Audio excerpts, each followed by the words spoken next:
বাংলাদেশকে ধ্বংসের হুঁশিয়ারি অ্যালান ডোনাল্ডের বিস্ফোরণ বার্তা।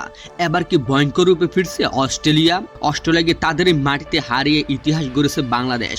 আর সেই জয়ের পরে পুরো ক্রিকেট বিশ্ব যখন টাইগারদের প্রশংসায় পঞ্চমুখ, ঠিক তখনই সামনে এসেছে এক বিস্ফোরণ সতর্ক বার্তা। বাংলাদেশের সাবেক বোলিং কোচ অ্যালান ডোনাল্ড জানিয়েছেন, দ্বিতীয় টেস্টে অস্ট্রেলিয়া আর কোনো ছাড় দেবে না, বরং তারা মাঠে নামবে একটাই লক্ষ্য নিয়ে, বাংলাদেশকে পুরো শক্তিতে চাপে ফেলে ম্যাচ নিজেদের দখলে নেওয়া।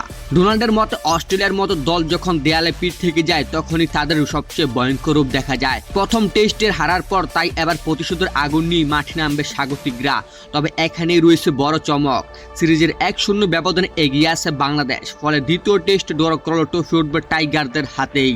কিন্তু ডোনাল্ড মনে করেন বাংলাদেশ শুধু ড্রয়ের জন্য খেলবে না, প্রস্তুতি ম্যাচে মাত্র 54 রানে অল আউট হওয়ার পর যেভাবে ঘুরে দাঁড়িয়ে ইতিহাস গড়েছে, সেই আত্মবিশ্বাস নিয়ে শান্ত মিরাজরা আবারও জয়ের লক্ষ্যে মাঠে নামবে। এদিকে অস্ট্রেলিয়ার অনুশীলনে দেখা যাচ্ছে বাড়তি তীব্রতা, কারণ আরেকটি হার শুধু সিরিজ নয়, কয়েকজন ক্রিকেটারের আন্তর্জাতিক ভবিষ্যৎ প্রশ্নের মুখে ফেলতে পারে। সব মিলে 22 আগস্ট শুরু হতে যাওয়া দ্বিতীয় টেস্ট এখন শুধু একটি ম্যাচ নয়, এটি হয়ে উঠেছে সম্মান, প্রতিশোধ আর ইতিহাস রক্ষার মহারণ। এখন প্রশ্ন একটাই, বাংলাদেশ কি আবারও ইতিহাস লিখবে নাকি অস্ট্রেলিয়া দেখাবে তাদের আসল শক্তি?